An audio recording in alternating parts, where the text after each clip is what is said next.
Hello to all you yids out there. This is the Heart Now Here Spurs Fans Podcast, a podcast for a bunch of yids to all you yids around the world. We are recording this on Sunday night, literally, 4 hours after De Zerbi's first game and another defeat for Spurs, a 1-0 away defeat to Sunderland, a cruel goal in a game that probably had a ball draw all over it, and that in many aspects we would have taken, but we've come away again losing, and we are now firmly in the bottom three. It's myself, Lee Tarrier, Kevin Dennis, Matty Kerr. How you doing, lads? You all right? Yeah, all good, mate. All good. Not too bad, mate. Just drinking again. Getting myself through it. Drinking again, ole, ole. You're going to be that new guy. I think Day number 433, drinking 6 Fosters a day until Tottenham win a game. I can do that anyway. But I think I'm a couple of more defeats away from having fucking red cheeks permanently, I think. Blotchy skin, the fucking lot. I mean, anymore. Well, this is it. I don't know. I watched it in because I was playing football, and I was just dropping a mate back towards East. So I watched first half in the Alfred Herring, which used to be a Wetherspoons in Palmer's Green, but it's now just a normal pub. Actually, decent pub, good price, loads of big screens. Just watched the first half there and drove home for the second half. The game as a whole, Kev, I'll start with you. The game as a whole, I mean, there weren't much to it, was it? There weren't much quality from both sides.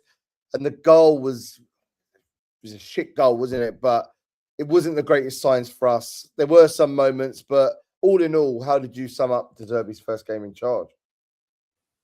Yeah, I think we knew that it was going to be hard to implement a lot of his ways in a week's worth of training. So it was no surprise really that we didn't really see much difference in terms of a style. I know obviously we eliminated the long ball side of it, which I was happy to see. But yeah, it's the same old thing at the moment. I think there's still a lack of belief within the players. Players are not playing as well as they should, especially certain players. I think I have to question some of them today in terms of effort. I don't know when the penny's really going to drop. I mean, I'd like to think it's dropped now that, slipping into the bottom three and everyone making such a big thing about it in terms of media and everything else. To us, it's no surprise. But, I think only Spurs fans know how serious it is. I think everyone else who ain't a Spurs fan doesn't really understand of how bad we actually really are at the moment and how much we're in the shit. I think people still think we're going to get out of it. But I don't know how many more losses we can take for everyone to start realising, players, fans, neutral fans, everyone else, of how much trouble we're actually in. And like I said, the players that we've got out there, for the quality they have, it just doesn't really line up in terms of what we have and the way we're playing and maybe the chances we're not creating and giving away silly balls, certain players being out of position in key areas of the pitch today, I thought, especially in the midfield. So, I mean, he's got his work cut out for him. He knew what he was going to come in and face. I think looking at his face on the bench today, I think he really realised what he's got. And I think what he's tried to fire over to him in the first week isn't so much style and tactics. It's about importance of how bad it is, how much confidence the players have lost over the season. He mentioned a lot about us supporters and, saying that players can change clubs and supporters have only got one club and it's all we have. So he's tried to fire that across to get them up. But today, I just think it was a lack of quality in certain areas. Certain players weren't good enough today. But yeah, I mean, I thought we could nick a win last week when we did it. I think as the week went on and it got nearer to the game and as the game started, I probably thought a point would have been a decent result to get ready for Brighton, which is a massive home game. Losing again probably hasn't done much for confidence. So, I just it's this win that we're all craving for, hoping that it's going to be the foundation to bounce again. But like always, we've said all year, I don't really see where the win is coming from, especially when you look at the teams around us of how they're playing and fighting. So yeah, it's really worrying times, and I think we'll just need that win to see what the reaction would be after that win when we get it. But at the moment, and judging on that today, I still can't see where it's going to come from. No. I mean, there was a strong start, Matt.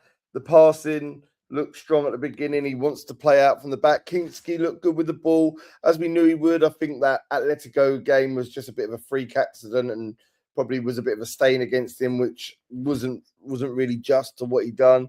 But then, yeah, in many ways, and De Zerbi said it himself in the post-match interview, we didn't deserve to lose it. It kind of did have ball draw over it, didn't it? I mean, from my point of view, what did you think of it? Yeah, I don't think we deserve to win it. I don't think we deserve to lose it. I think 1-0, if we would have scored, I think we would have won that game 1-0, if I'm honest. There was nothing in it. I just think we were so wasteful in that final third. I thought Richarlison was so wasteful in so many good opportunities there. Solanke, I don't think he touched the ball game, but he played 90 minutes. Fucking unbelievable. How he's stealing a wage at the minute is a joke. Like, we was praying for him to come back from injury because of his press and stuff like that. And I find him just jogging around the pitch now. It's like he's not fit. Mawani, send him back now. Send him back. Cancel and just get rid of him. He's terrible. Like, he's probably the worst player Spurs have ever had on loan. And we've had Andy Booth and all that down there. And Andy Booth was better than him. Yeah. I thought Conor Gallagher was fucking shocking for their goal. He stepped in and it's just a half jog. It's just a half jog. Like, where is that fight? Do you know what I mean? You don't want someone to shoot at your goal. I thought Porro, Ramiro, Van der Ven, they were all right. I thought Kinski played well. Look, I think all across the back line we've done well. I think the midfield, to a certain point, we played okay. But I think the forward line let us down massively today. Absolutely massively. There was nothing there. Nothing. We didn't look like scoring. So is that staying with you, Matt, just quickly from that then, is that the problem then? Because we've got 6 more games and we've got to start scoring. Like, are we gonna get through I don't this? know what the problem is, but Xavi Simons is a direct player. He wants to go forward. He looks at a forward opportunity every single time. He gets on the ball, tries to make things happen. He reminds me of a James Maddison, yeah? He wants to go forward at every opportunity. Why is that guy not starting? Why is, do you know what, Matt? I've got an opinion on that. Why is Mawani starting every single game and he does nothing? Do you think? I mean, I've tried to scratch my head with the Simons thing, and I'm thinking of attitude and stuff like that. Do you think? I mean, he looks miserable. Doesn't look like he wants to. I mean, a lot of them look miserable, but he looks miserable on the bench when he comes on. I was thinking today. Do you think he's obviously? I don't see a lot of players that want to stay there, but I think he's probably looked at this move and thought it's the wrong move for him, especially ain't got minutes. And I'm wondering if he's kicked up a bit of a fuss behind the scenes and said, I'm ready to fucking go. I don't want to be here anymore. And that's the reason, because I don't understand why he doesn't play. Do you know what? I'd love to ask somebody why he doesn't play. And that's three or four managers now. How many have we had this year? 3? That's 3 now, isn't it? 4. Yeah. None of them have fancied him. And this is a £60 million player you've bought, an international who's, played well at clubs he's been. But what is the reason why he doesn't play for Spurs? It's a head scratcher. He may have had this bust up, but every time he comes on the pitch, he looks like he's the one that wants to get on the ball and wants to make things happen. So he could have had a bust up all he wants, but every time he gets on that pitch, he wants to play. He wants to play for the shirt. You could see he's one guy that's going to create something out of nothing. So why do you think he's not playing? I think under Frank, he probably didn't suit the style. Everything went through Kudus. Tudor went everything long. He's too small to be playing the long ball, so he's fell out of favour there. Don't be surprised if Simons starts on the weekend against Brighton. We need to be on the front foot. We need to be on the front foot against Brighton, and he's the guy you want on the pitch. Why do you think Solanke's so bad from what you're saying, Matt?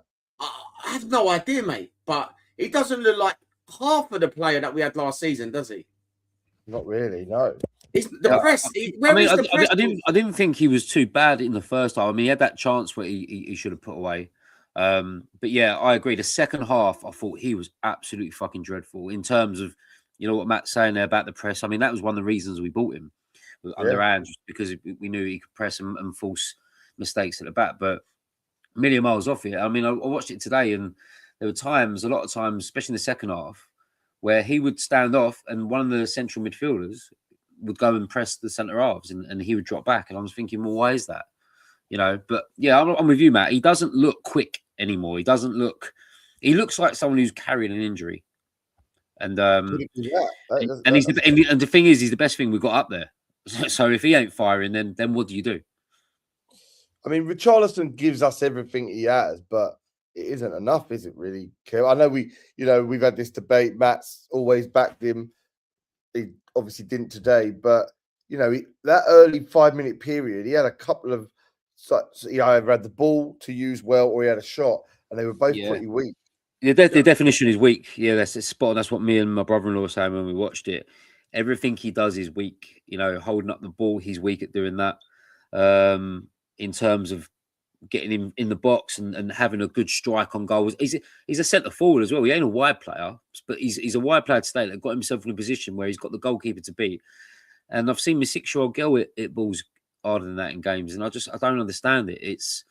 He isn't the answer, never has been the answer, but we have what we have at the moment. And yes, we keep repeating it. He will have a run around for you, but I thought he found it even hard to do the defensive side of it today. I thought De Zerbi had him tracking back a lot. And he just isn't that player to track back and win your slide tackles and be strong in a defensive position, tracking back. I don't know what he is. And I think we've just got too many of them players at the moment who just can't fulfill their potential at this football club. And, I do want to chat at Conor Gallagher as well for being extremely poor today as well. And this is a guy we bought in for big money, 200 grand a week. And I haven't seen one bit of him where I thought, this is the player we got. I mean, De Zerbi mentioned it in the week that he wants to see the Conor Gallagher of Chelsea. Fucking hell, like he's nowhere near it. And he's another player I'm looking at and I'm thinking, does he want to be there? I mean, it's the body language today as well for some of them. Romero, Van der Ven, Conor Gallagher. I just don't know if they're up for it and they want to have a fight. And if that's the case, then these players are going to send us down. It's as simple as that. It's what's scary, isn't it? Sorry, Lee, you see with Richie, yeah? Every time he plays through the middle, it gives us something. He scores. He does score when he plays through the middle.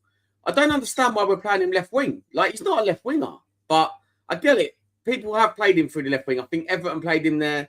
Ange played him in there in the Europa League final, didn't he? He played him left wing.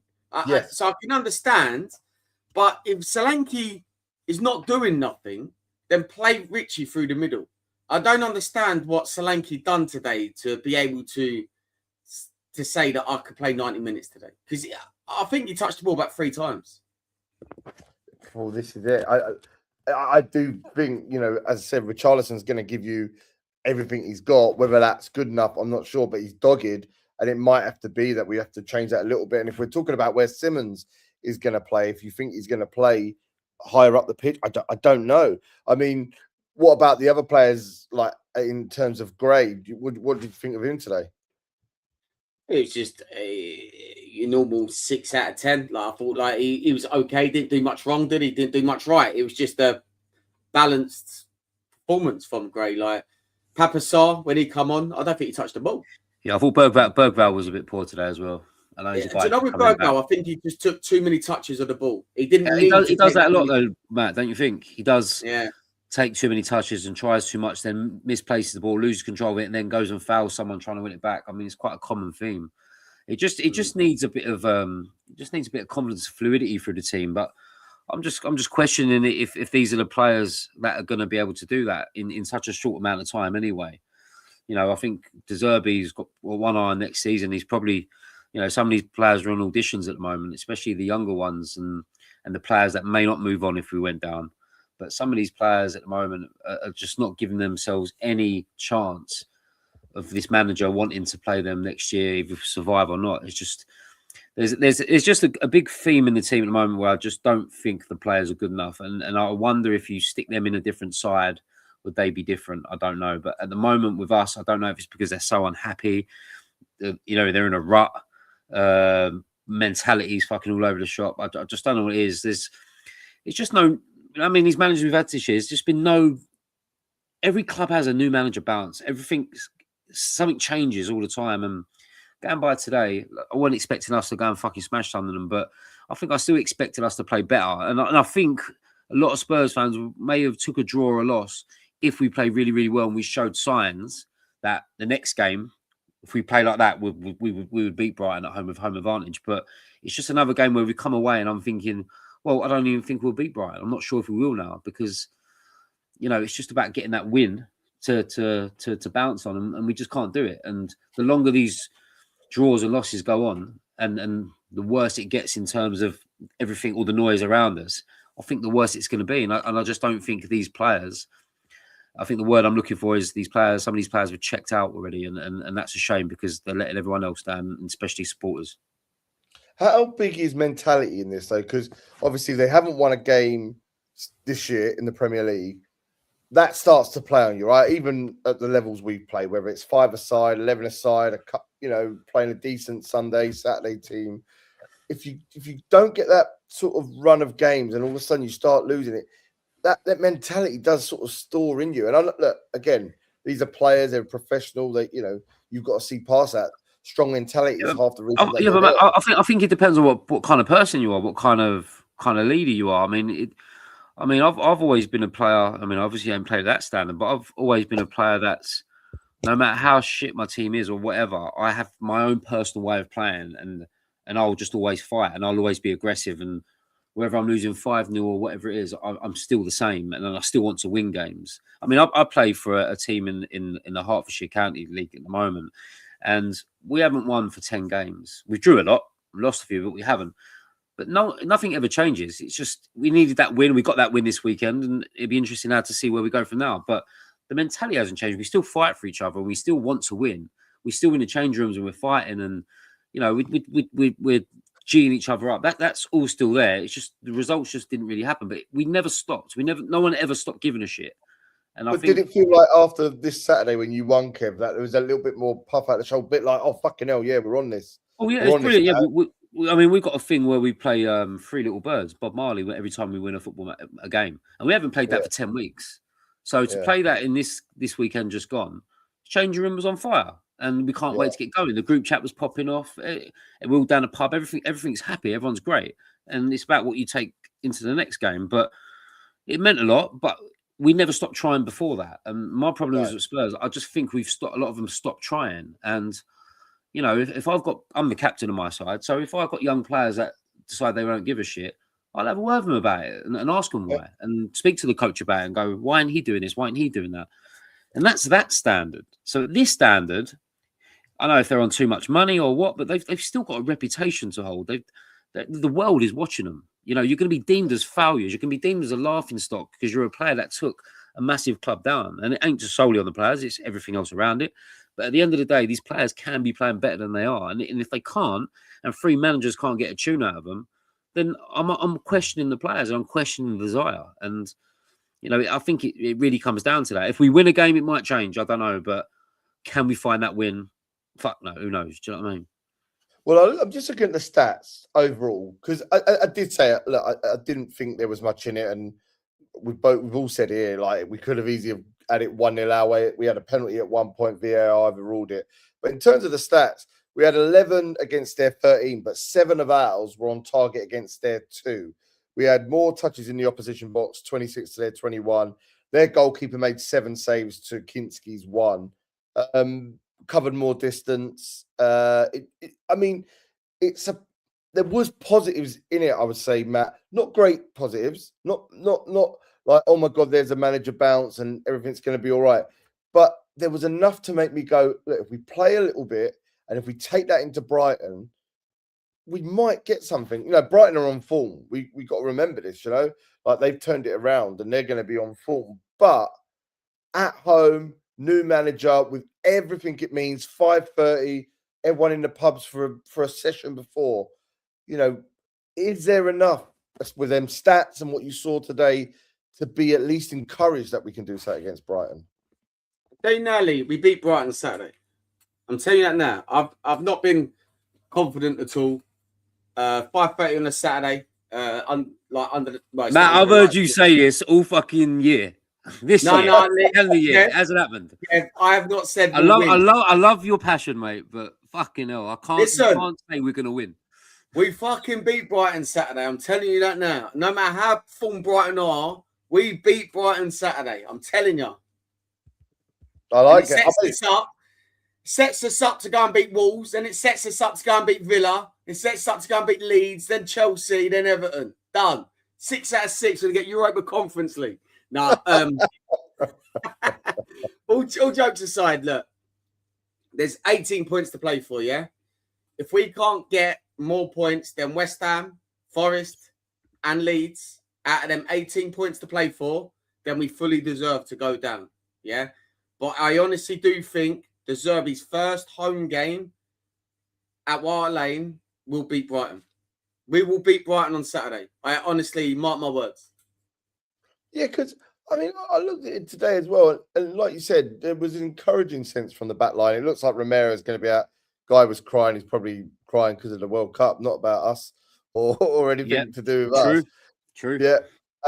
But I didn't really look at them. You know, Sunderland, they're an all right team. They've done well this season. They've kind of overachieved in many ways. Spent a lot of money, but they've made themselves safe, and they're in and around spaces that could outside chance get the Europa Conference. But I didn't feel threatened in any way. It and in that sense, defensively, can we take confidence in that, Kev? Or is that just they weren't that good? What, in terms of what, Sunderland? Yeah, you just felt that we did the right things in the right spaces. We didn't give much away as a backline. Yeah, I mean, I think it's a common theme. I think we play against teams that I think we know that we are better than on our day. But it's the guts, it's the fight.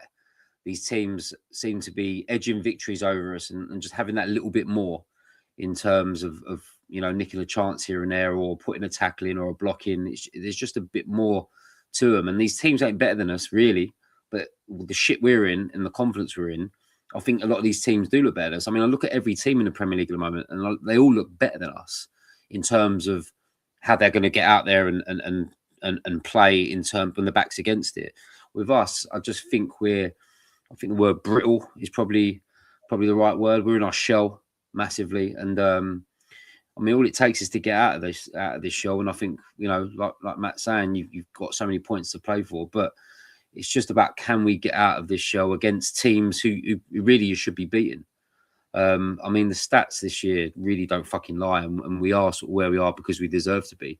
But the more I'm watching other sides around us, I mean, the more I'm getting worried in terms of just having that bit of fight, What's scary, and I'm sure you lot are aware, and everyone who's watching or listening on is probably aware, but this next week, we play Brighton, and I love Matt's confidence because we need that win. Nottingham Forest are at home to Burnley, and Leeds are at home to Wolves. Now, if they win those games, it's a must-win, Lee. It's a must-win. Yeah, man. It's like, fuck. I didn't even know that.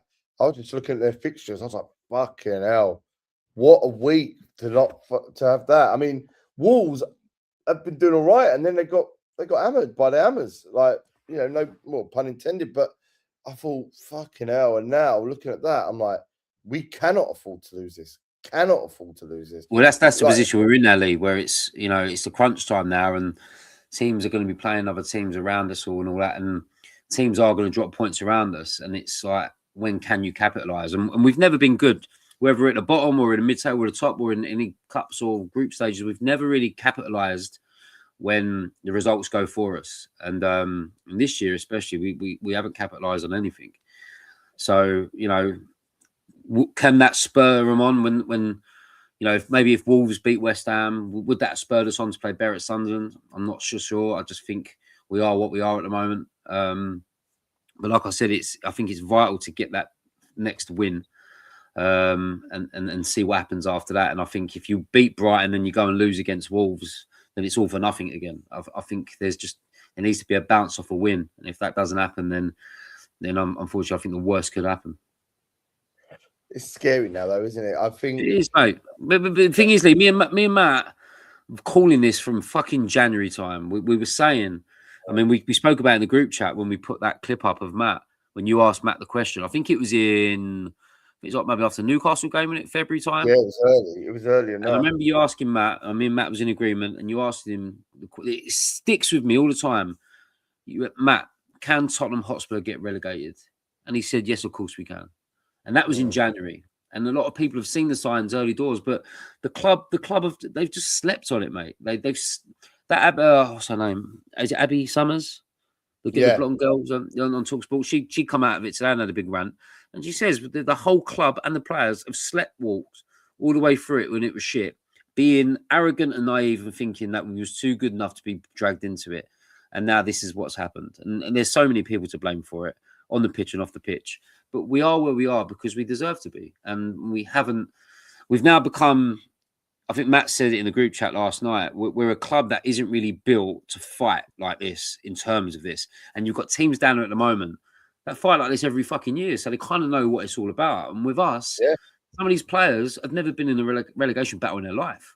So it's like, how do you go from telling them, you're going for a top 4 and winning Europa League one summer until now, and then 10 months later, you're now on the verge of being in the Championship, playing fucking Lincoln or whoever the fuck it is. It's like, when are you going to realise? And I just don't think they understand the severity of it. And we do as supporters, but I just, they're not like us. They're paid football players who don't really have an attachment to the club like we do. So our eyes are on Spurs all the time. We love the club. We know when things are going wrong. We voice our opinions. We're lucky to have this podcast to do it. And we've been saying it from day one. And we ain't the only people that have been saying it. Everyone's been saying it. That we've been in trouble for a long time. And, I always go back to January. January was a massive time for this club to be able to invest or loan or get bodies in that was going to keep us from falling down there. And we've kept with the same bunch who have just, like I said, have slept walk through it and just been so naive and thinking they wouldn't get dragged down there. Arrogance from a lot of them is one of them. Players who think they're too good for the club, don't want to be there anymore, so won't give 100%. So many things. And it's just like, well, when are you going to give a shit? When it's too late, when we're relegated and we're going to the Championship and some players are going to bigger and better clubs, it's like, what about us? What about what we've give you? We give you that stage to go on to that. Our club has bought you. When are you going to give us something back? And unfortunately, they ain't. I look at players like Romero and Van der Ven, just not giving us anything back. And it's like, they're your captains. They're supposed to be your senior players. And when they give up, everyone's going to give up. And it's like, it just can't get any worse than it is. Surely not. Apart from going down, it's been such a bad year of football. It's so bad that I'm looking forward to England. I can't wait for England. And I'm not even a big England fan. It's like, I just want to watch some football where it's going to make me happy. And having this break we've had the last couple of weeks has been lovely, and today it's sort of gone back. But we lose against Brighton. We lose against Brighton, mate. The vultures will be out even more, and it is what it is. Well, it's the thing, and I know on our last pod that we did last week, TJ said I think it was 9 points we need. Do we need more than that, Matt? Those 9 points would come from the 3 home games. Let's just say Brighton, Leeds, and Everton. But we're just talking about these other fixtures for West Ham and Leeds and that.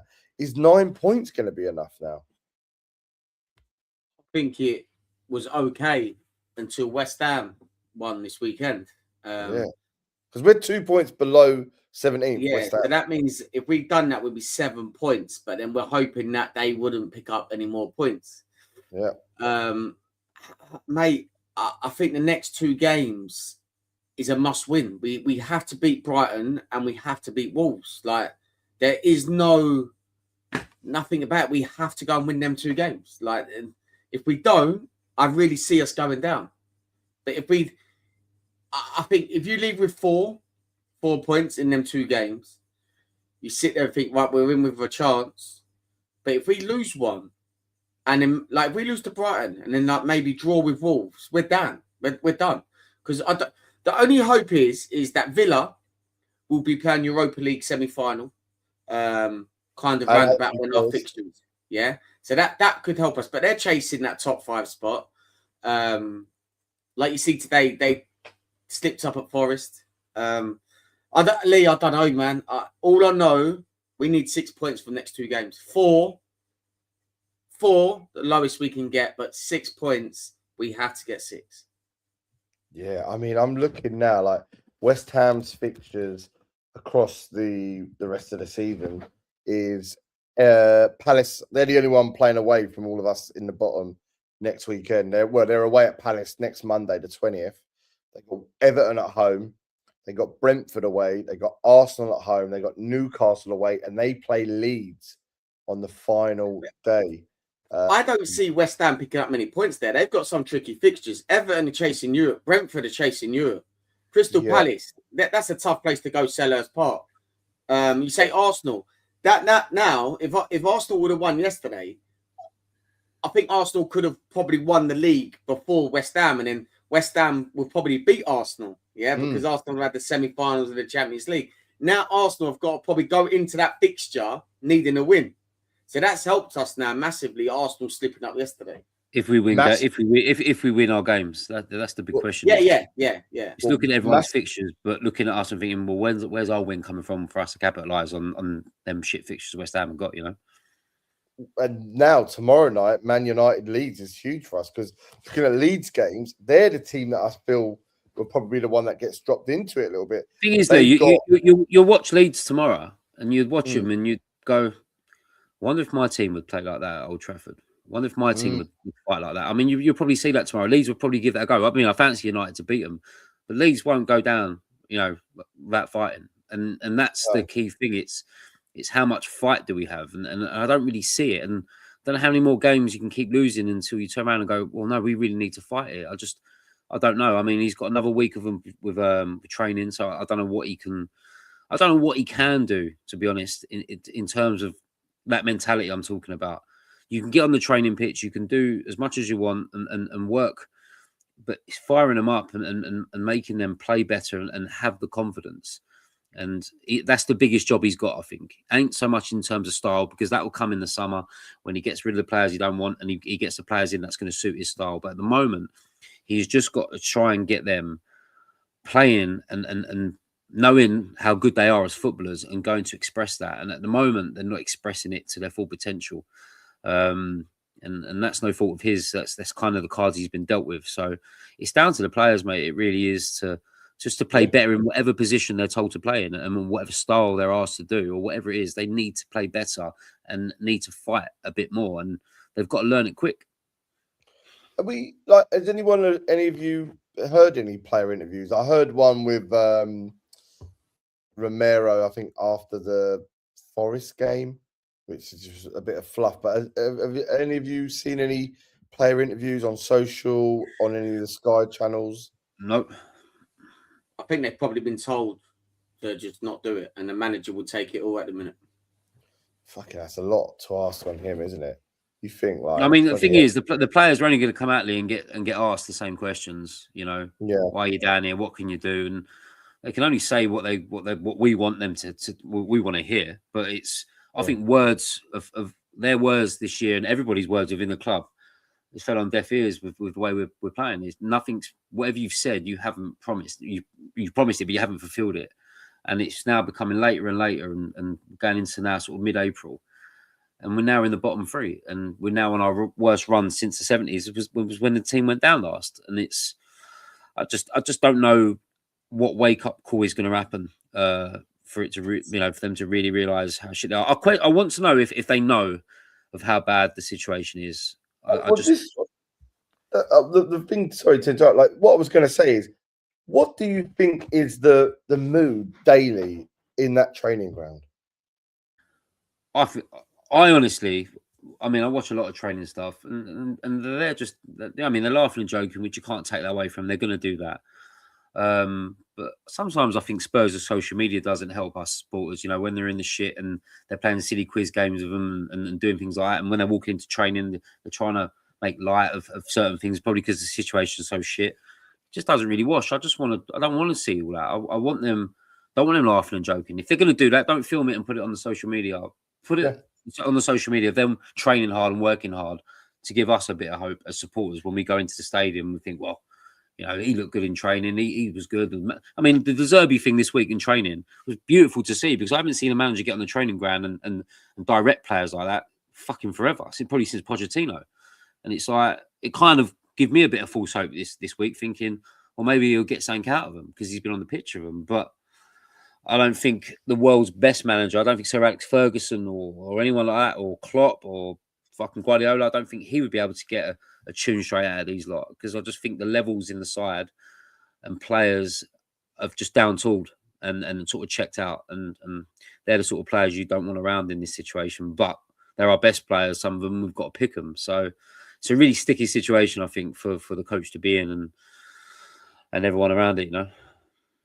Matt, what do you think when you see the team, when you see stuff on social, when you see them on the pitch, pre-match, during the match, post-match? Do you feel that behind closed doors, behind these videos, like Kev's saying, there is a form of togetherness in times like this? Do you think there's a lot of individualism that they sort of say, well, fucking, I'm doing my bit, or, you know, I'm looking my way? But do you think there is any cohesion on a day-to-day basis up in Enfield? Try not to look at the clips and stuff like that, mate. Like even the training thing that Kev's talking about, I see it. But you're talking 30-second clip over a whole week. Do you know what I mean? So no one really knows what goes on behind the closed doors. You see De Zerbi today, he was running up and down the touchline and stuff like that. So you could see what type of manager he is, and I like that. But mate, I don't know. I have no idea. But all the clips from the social media, from the top of social media and that, I try not to look into it, because sometimes it's a 10, 20-second clip, but they're there all week. So where's the rest of the footage? You don't know. You only see what they want you to see, where players are walking in, having a laugh and a smile to try and lift the room, you know, try and lift it. But yeah. I don't know. I don't know, mate. But what I think is we've got a lot of sulkers in that team, and when things ain't going your way, they start throwing their toys at the pram and start not putting that extra 10-yard sprint in where they would normally. Yeah. If we was at the top of the league, if we was chasing the league, you'd start seeing players putting that extra 10-yard sprint in right now. And right now, we're not getting that from them players.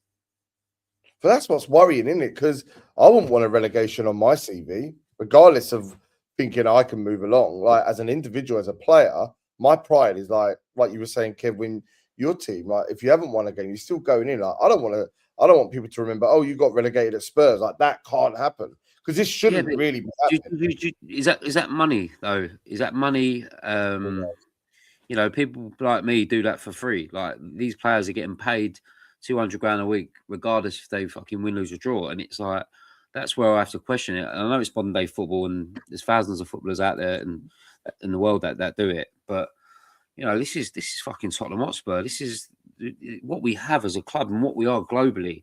I mean, it's unthinkable, you know, to be where we are. And the thing is, everyone's fucking enjoying it as well. You know what I mean? So would we if it was our rivals down there. Yeah. I get that. Yeah. But everybody wants the unthinkable to happen, and everything's against us as well.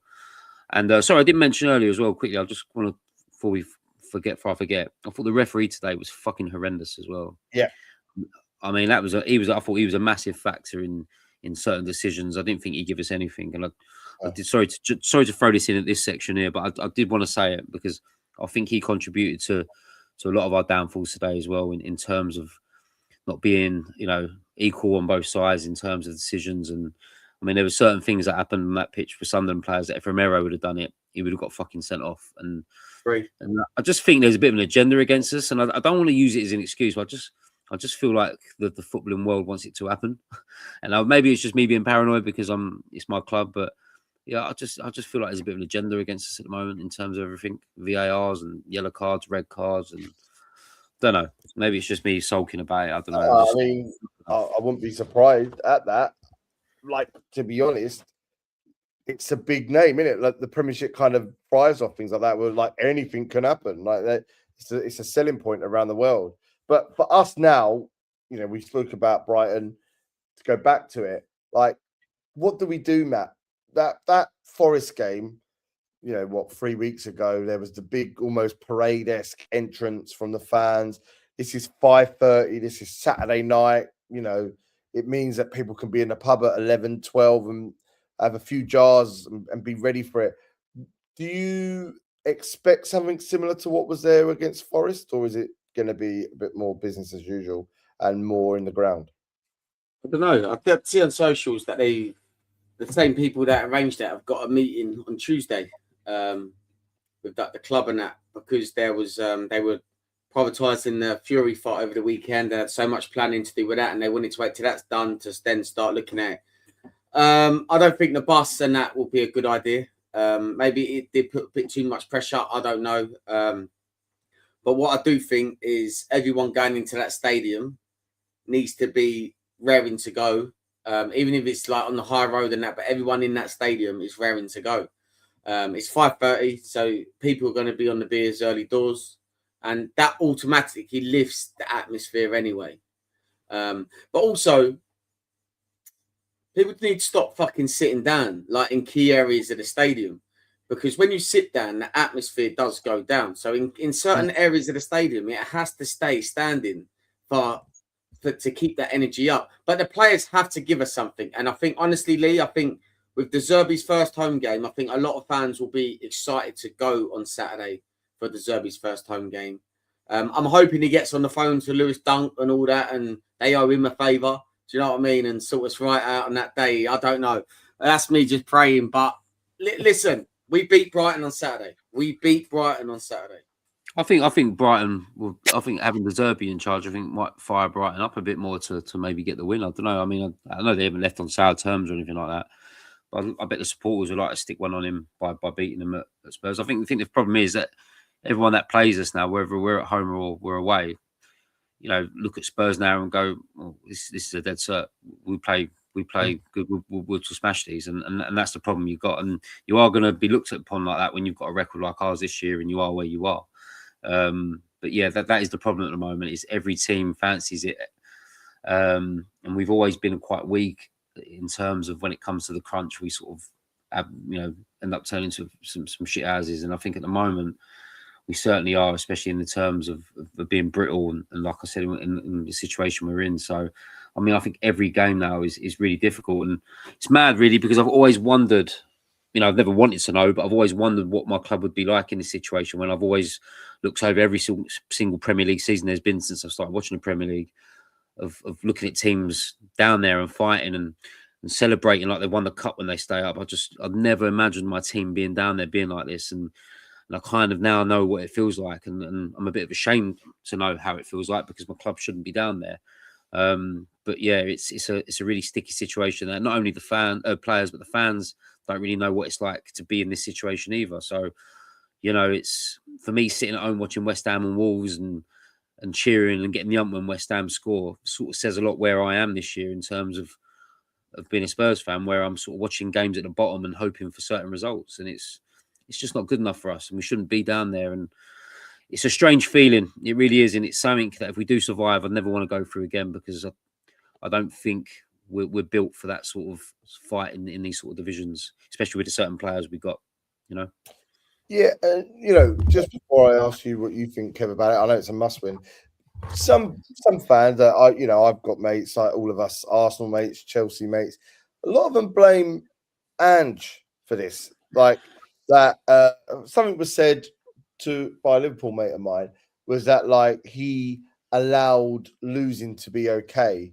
And that's kind of just now become a stigma of Spurs. Although we won the Europa League, it was almost like we didn't need to win the league, and we threw those games or lost those games, and losing became okay. Do you sort of what do you think of that?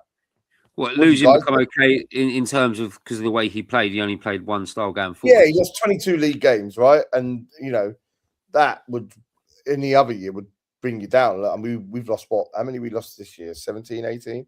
Like we lost 22, but we were safe for ages.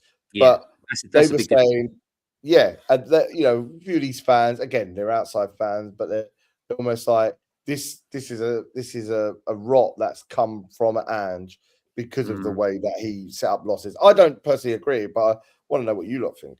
No, I don't think so. I think, well, I mean, we kind of knew he only had his one way of playing, and he's always been like that in every club he's been at.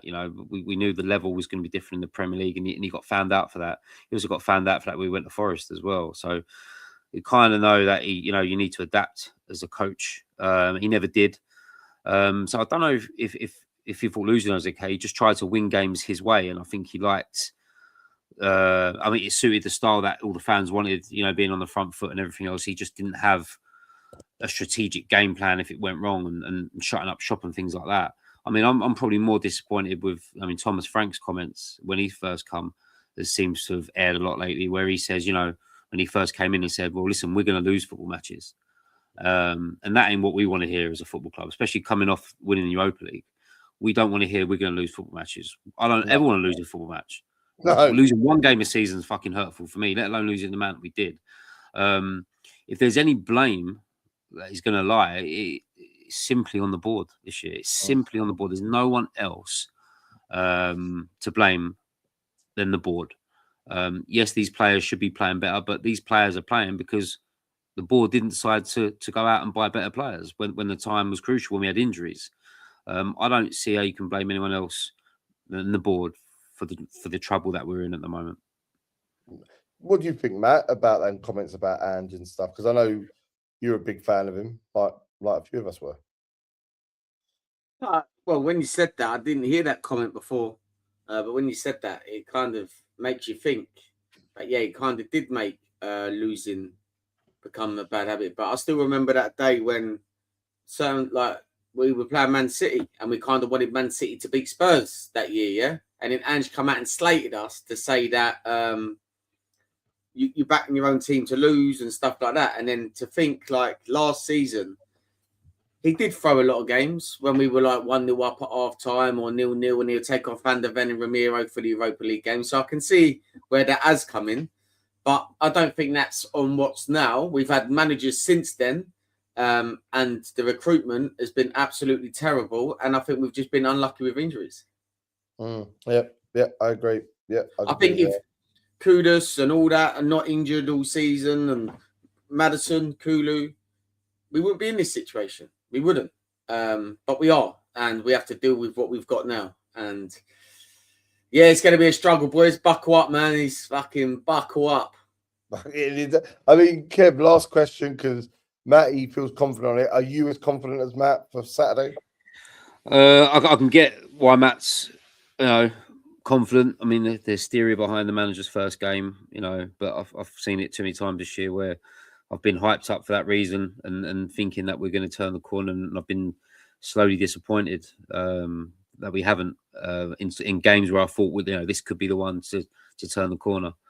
Listen, I think if we had Frank or Tudor in today's game, we probably would have lost that 2 or 3-0. So there was a slight improvement of only losing a game because of a fucking mad deflection. But the players need to apply themselves a bit better. And if they turn up like they did, certain players turn up like they did today, key players for me, especially what Matt's saying in the final third, if the midfield doesn't look so ragged and so much, so empty in midfield at times. I thought they played through us in midfield today massively. And Brighton are no mugs. They're a good football inside. They've got good players. And they're a shit team to play. Even when you're flying at home, they're a bit of a dodgy team to play. They've took a lot of points off us over the years when we were playing better than this. So it's definitely not a given for me. But if I had to put a prediction on it, I think I'll maybe go for a draw. I think 1-1 draw. Oof, wow. I mean, we are here now, lads. We are here. I mean, Sunderland game, we kind of hoped that it would be something we could get a point from or we'd learn something from. I think there was an improvement, but the problem is the improvement came at an expense of other teams getting something, and we didn't. So all we can hope for now is Man United beat Leeds tomorrow, and we go in and do our job against Brighton, and that hopefully starts to get us going, because it's going to be tough. Wolves and Villa after that. But we'll be back next week. Win, lose, draw, doing what we do. It'd be great to hear from you all across our socials. We put out our content throughout the week. If you're going to the game, listen, make as much noise as you can. 1, this new manager, he wants us to do the right thing. 2, we want to stay up. This is it now. This is literally it. So we've got to get this. And I really don't know what to think. I really don't know what to say. But all I can say is thank you, lads. We will. I'll tell you one thing, mate. We can't all wait for this fucking season to finish. I'll tell you what. Yeah. Let's hope it finishes and we're 17th or higher, because, I'm not sure what the fuck I'd do after. I've never even thought about this, so I don't even want to think about it now. I don't want nightmares. But, lads, all the very best. We'll be back next week, hopefully on 33 points and hopefully getting into the groove to stay safe. This is the Heart Now Here Spurs Fans podcast. We'll see you next week. Get behind the team and come on, you Spurs.